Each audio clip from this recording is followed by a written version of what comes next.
There are 6 people in my family. My parents, my older sister, and then there's me, and then there's my 2 younger brothers, and they're both twins. And every single one of my siblings have autism. I was working in a retail store and a woman came up to the counter. She was asking me for an opinion on a toy or something like that. She had mentioned that her grandchild was autistic, and I was like, oh, I have 3 siblings that are autistic. I can kind of help you and kind of see where this is going. And then the way that she was talking about her grandchild was a little bit more like, oh, isn't it so sad that they have autism? And I understand that there's struggles, and the struggles that come with that are sad, but it's not. There's just an odd tone to take about it. Whenever I talk about my siblings, I'm not going oh, it's so sad that they have autism and it's so restricting to them, because they've done so many things, because they've had lots of really good people to support them in anything that they wanted to do. I had the idea one summer. My brother and my dog were just kind of sitting there, they were interacting with each other. I kind of was seeing their closeness. I was thinking about that a little bit more, and then I turned to my dad and was like, I have an idea for a book.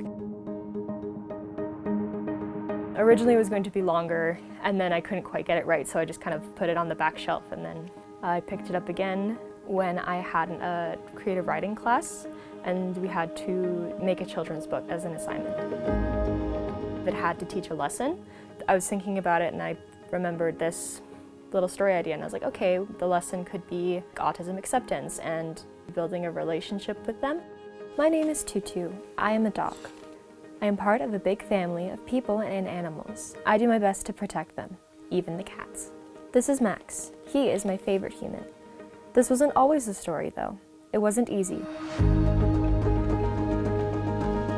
Actually, I didn't tell my parents that I wrote it right away. I came up to the living room and I was like, hey, I got a really good mark on this children's book I made. And they're like, you wrote a children's book? And I'm like, yeah, I want to see. And then they're like, oh my gosh, this is so great. We need to get it printed. Couldn't have been so proud of how much she loves her brother, one, and how much of a kind of a social justice warrior that she is, where she wants everyone to understand, what it's like to be autistic or what it's like to interact with someone on the spectrum.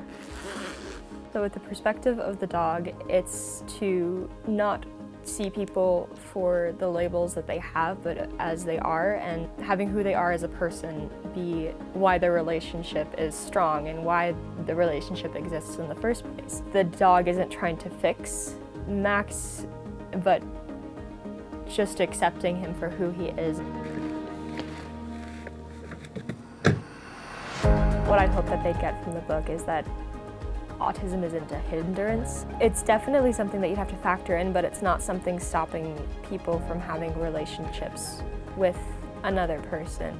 There has to be this level of understanding and patience when you're fostering a relationship with anyone, really, but a little bit more so with people on the spectrum. It might not look like how some of your other relationships started, if kids met on the playground, it's not going to be like, oh, here, play with me, yes, of course, and having them, then they're best friends. It's not always going to look like that, but that doesn't mean that the relationship isn't worth fostering anyway. Max is wonderful, he is smart and strong. He also has people that love him and will help him anytime he needs it. He is my boy, and I am his dog. I will protect him. I will watch him grow and chase his dreams the whole way. I'm the luckiest dog in the world.